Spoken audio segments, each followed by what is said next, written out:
नमस्कार दोस्तों, कैसे हो आप सब? आज मैं आपके लिए लेकर आई हूँ जेठ मास के पीपल देवता को सींचने की कहानी। तो चलिए कहानी को सुनते हैं। किसी गांव में 3 भाई रहते थे और तीनों भाइयों की शादी हो चुकी थी।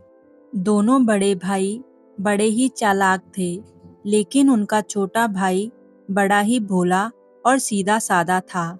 बड़े भाई सारा खेती का काम अपने छोटे भाई से ही कराते थे और खुद कुछ भी नहीं करते थे, और जब अनाज हो जाता तो सारे बराबर में ले लेते थे। इसी तरह घर में 2 बड़ी जेठानियां सारा काम छोटी बहू से करवाती थी और दोनों खुद कुछ भी नहीं करती थी। छोटी बहू घर का सारा काम करती, सबके लिए खाना पीना बनाती, लेकिन किसी से भी कभी कुछ नहीं कहती थी। छोटी बहू बड़ी ही धार्मिक थी। वो हर रोज पूजा पाठ किया करती थी। एक बार की बात है, एक बूढ़ी औरत उनके घर पर आई और बोली, मुझे बहुत भूख लगी है, कुछ खाने को दे दो। बड़ी बहू ने कहा कि माँ जी, मैंने तो अपना खाना खा लिया है, अब मेरे पास खाना नहीं है, आप दूसरी बहू से ले लो। फिर बूढ़ी माँ ने दूसरी बहू से कहा कि मुझे बहुत भूख लगी है, कुछ खाने को दे दो। तो दूसरी बहू ने कहा कि माँ जी, मैंने तो अपना खाना अभी अभी खाया है, अब मेरे पास और खाना नहीं है। वो बोली, माँ जी, आप छोटी बहू से खाना ले लो। तब वो बूढ़ी माँ छोटी बहू के पास गई। तब छोटी बहू ने कहा, माँ जी, आप यहाँ पर बैठिए, मैंने अभी खाना नहीं खाया है, मैं अपना खाना आपको देती हूँ, आप खाना खा लीजिए। बूढ़ी माँ ने खाना खा लिया और वह बहुत खुश हुई। फिर बूढ़ी माँ ने छोटी बहू से कहा कि बेटी, कल से जेठ का महीना शुरू हो रहा है। अगर तुम अपने घर में अन्न और धन का भंडार चाहती हो तो तुम कल से पीपल सींचो और प्यासे को पानी पिलाओ, तो तुम्हें पूर्णिमा तक इस पुण्य का फल मिल जाएगा। ये सारी बातें दोनों बड़ी बहुएं भी सुन रही थी। वो दोनों बूढ़ी माँ के पास आई और बोली, हे बूढ़ी माँ, हमें भी अमीर होने का कोई उपाय बताइए। तो बूढ़ी माँ ने कहा कि बेटियों, ये सबके लिए है। अगर तुम भी जेठ में पीपल सींचोगी और पानी पिलाओगी तो तुम्हें भी इस पूर्णिमा तक इसका फल मिल जाएगा। अब छोटी बहू के साथ दोनों बड़ी बहुएं भी नियम लेने को तैयार हो गई। दूसरे दिन तीनों बहुएं नहा धोकर पीपल सींचने गई। बड़ी बहू ने पीपल सींचा और जो भी प्यासा मिला रास्ते में उसको पानी पिला दिया, और जो पानी बचा उसे वहीं पर फैलाकर घर पर आ गई।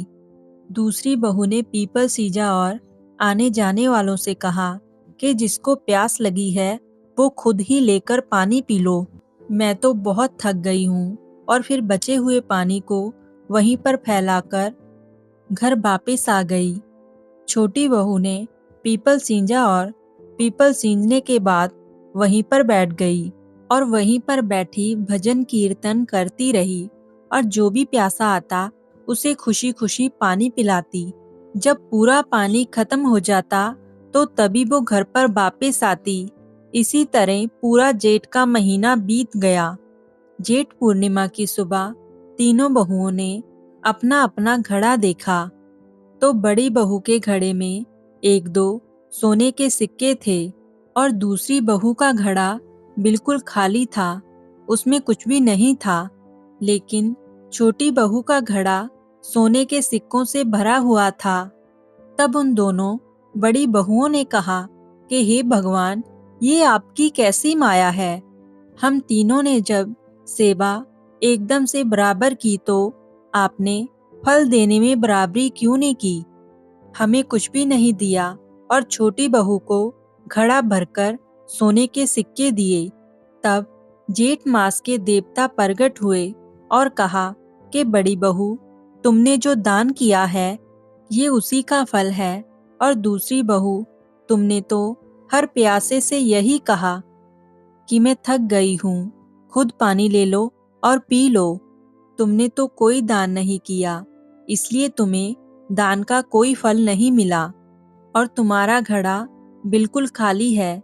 लेकिन छोटी बहू ने बड़े ही प्रेम भाव से प्यासों को पानी पिलाया।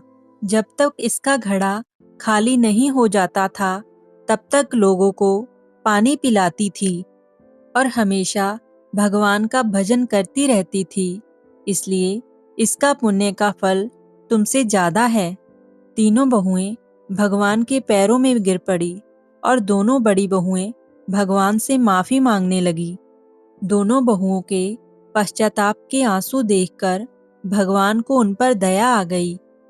भगवान ने उन दोनों को माफ कर दिया और उनके घड़ों को सोने की मोहरों के साथ भर दिया। फिर सभी लोग मिलकर प्रेम भाव से रहने लगे। हे जेठ मास के देवता, जैसा आपने इन बहुओं को दिया वैसा सबको देना। जय हो भगवान विष्णु की।